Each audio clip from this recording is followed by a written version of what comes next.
Hey guys, welcome again to another episode here of Going Ballistic. My name is Rick Utzler. And I'm Aaron the Barbarian. Today we're going to take a look at probably one of our more powerful 22 PCPs. I personally think so. This thing is pushing between 34 and 36 foot-pounds, which is pretty good. That's 10 or 11 foot-pounds more than we're getting at the other guns we've been testing. So this has kind of got a little bit of beef to it. And we're excited to see what we're going to get in the Ballistics Gel. Before we get started, I want to thank H&N for providing the funding and all the supplies like the pellets and everything else we needed to do this. And of course, we also have Clear Ballistics for providing the Ballistics Gel. Right. They hooked us up with all the gel for testing this year. Really great bunch of guys. So if you want to do your own ballistics testing, it's as easy as picking up some gel and going out and having some fun. It's pretty cool to see what you get when you put some pellets through this stuff. So in this particular gun, we shot 3 pellets. I wanted to get a broad range of what we're going to get from the different types of pellets we got here. We've got the Baracuda Hunter Extreme, which is a good heavy pellet with a nice sort of aggressive hollow point. We've got the Terminator, which has got a nice big flat, big wound channel, man. It hits, cuts a big hole. Snaps right into it. And then we've got the Hornets, which is probably my favorite for small bore lethality. Same here, yeah. It's just awesome. So let's take a look at this. First thing, Baracuda Hunter Extreme, and guess what? It's not even in the block no more. No, we got full pass-through with that one. We got a great wound channel. That was a cool shot, though. Good energy dump, but didn't really expand all the way like I maybe would have hoped it to.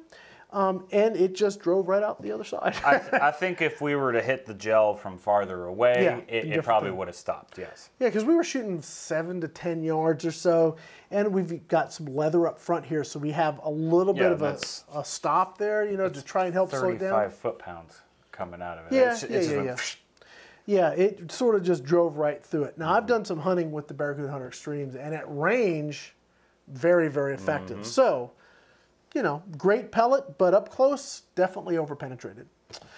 Now we go to the Terminators, and that's this guy right up here, and you can see it just the expansion. Ripped it straight from the front. I mean, just a great shot. It cut a nice big hole into the leather here, and the head of that pellet just went really expanded, which is exactly what you want. You want that clean, good wound channel up front.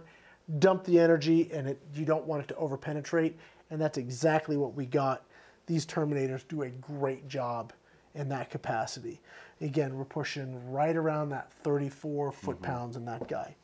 Now we get down to the Hornets, which are the badass ones. These guys are just awesome, and on this pellet, you actually can see some good expansion in the head. Sometimes you get that with the Hornets, sometimes you don't. But with this much energy, you definitely see where that head just flattens right out. Yep. The point is still on it. So you've got great, great wound channel, good entry. It's going to penetrate that initial penetration. If you got something that's a little thicker you're trying to penetrate, the Hornet definitely does that, and then it just dumps. Just cuts right through it and just smacks the crap out of it. Yeah, you get this great energy dump. It even brought in a little bit of the leather with it. Yeah, just kind of spread it along the way there. In fact, what we've seen sort of this season, which is kind of cool, is the heat transfer. It was igniting something, whether it was the little bits of leather it pulled through, or maybe the adhesive that we used to hold the leather on the front of the gel. It was hot enough that we actually had ignition in the wound channel. You actually see a flash, which was pretty wild. And you'll see that in the BHE slope. Yeah, smoke blowing out the yeah, pretty slick. I mean, it was pretty impressive what we're getting. Accuracy with all of these is really good with the Scorpion. This guy, really a favorite gun of mine. It's a little loud. I put a TKO brake on the front of it here just to really quieted it down. Yeah, it makes it more usable maybe for target practice in the front yard.